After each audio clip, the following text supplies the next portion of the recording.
Hi friends, இன்றைக்கி வந்து எல்லாத்துக்கும் செம்பிளியாட்டுக்குள்ள வளர்ப்புக்கு எப்படி வித்தியாசப்படுதுன்னு பார்க்கலாம்.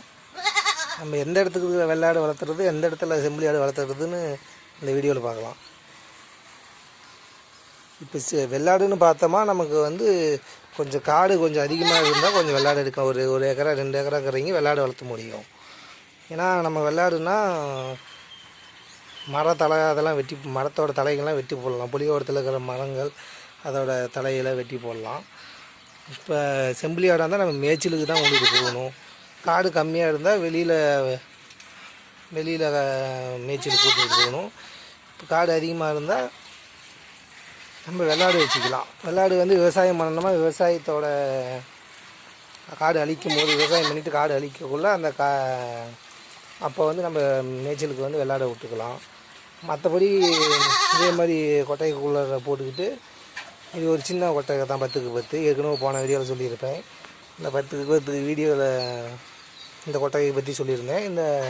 அது மாதிரி கொட்டகைக்குள்ளே கட்டிக்கிட்டு நம்ம மரத்தலை அந்த மாதிரி மரத்தோட தலைகள் அது மாதிரி கொண்டு வந்து கட்டி, அப்புறம் விவசாய பொருளோட அந்த தானியங்களை வர தொழும்பு அந்த மாதிரி போட்டுக்கிட்டு இந்த கொட்டகைக்குள்ளேயே கட்டிக்கலாம்.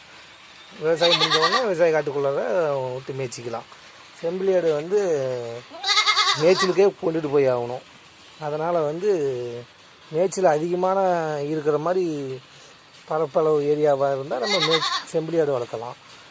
மேய்ச்சல் கம்மியாக இருக்கிற மாதிரி இருந்தால் வெள்ளாடு. ஆனால் வெள்ளாடுக்கும் கொஞ்சம் காடு அதிகமாக தேவைப்படும், ஏன்னா மரங்கள் இருக்கணும். அதனால் செம்பிளியாடு வந்து வெளியில் மேய்ச்சலுக்கு போகணும். நம்ம காடு இல்லாமல் மற்றபடி வெளியில் போய் மேய்ச்சலுக்கு கொண்டு போகிற மாதிரி இருந்தால், இடமா இருந்தால் நம்ம செம்பிளியாடு வளர்த்தலாம். இப்போ வந்து இதுதான் ரெண்டுக்குள்ள வித்தியாசம். நம்ம இப்போ பார்த்தது பழங்கால முறைப்படி வளர்த்துறதுக்கு. இதுக்கு ஆட்டுக்கு வந்து நம்ம வேறு எந்த ஒரு இதுவுமே பண்ண தேவையில்ல.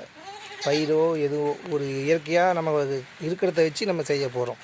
தனியாக அதுக்குன்னு தீவனம் போட்டோ வேறு இப்போ கடையில் வாங்கி தீவனம் போட்டு நம்ம வளர்த்த போகிறதில்ல.